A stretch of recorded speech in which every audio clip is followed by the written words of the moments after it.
Now, that drives me crazy for a couple reasons. But one, because it's not true, and two, because it turns history on its head. African Americans are more violent? Are you kidding me?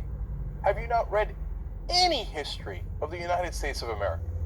So for those of you who haven't, who still saying things like in this country,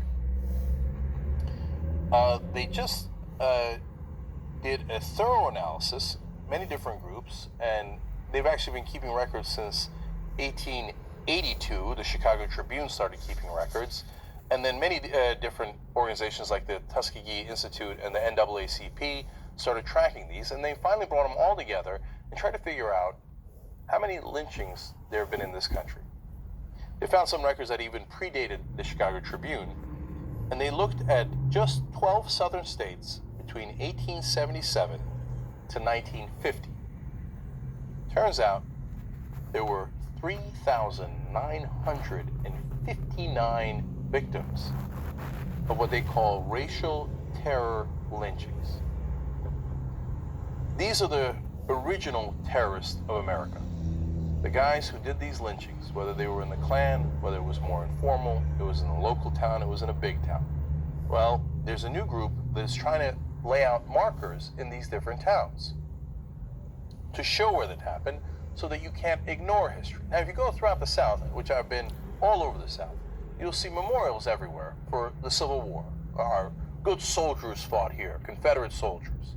And when you look for memorials marking other parts of Southern history, you don't get any of that.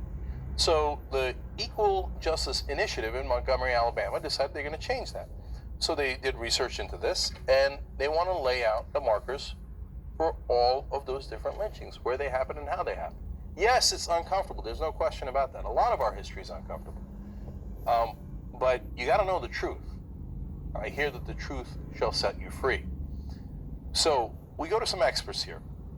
One of them is Professor Beck, and he's done a lot of research here. And the New York Times explains, among Professor Beck's findings were that the number of lynchings did not rise or fall in proportion to the number of state-sanctioned executions, underscoring what Mr. Stevenson said was a crucial point, that these brutal deaths were not about administering popular justice, but terrorizing a community. So I want to give you that as background when I describe some of what happened.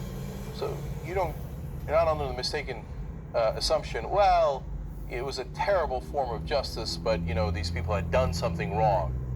Well, in a great majority of the cases, they had done nothing wrong. It wasn't them in the first place. And Professor Beck explains further.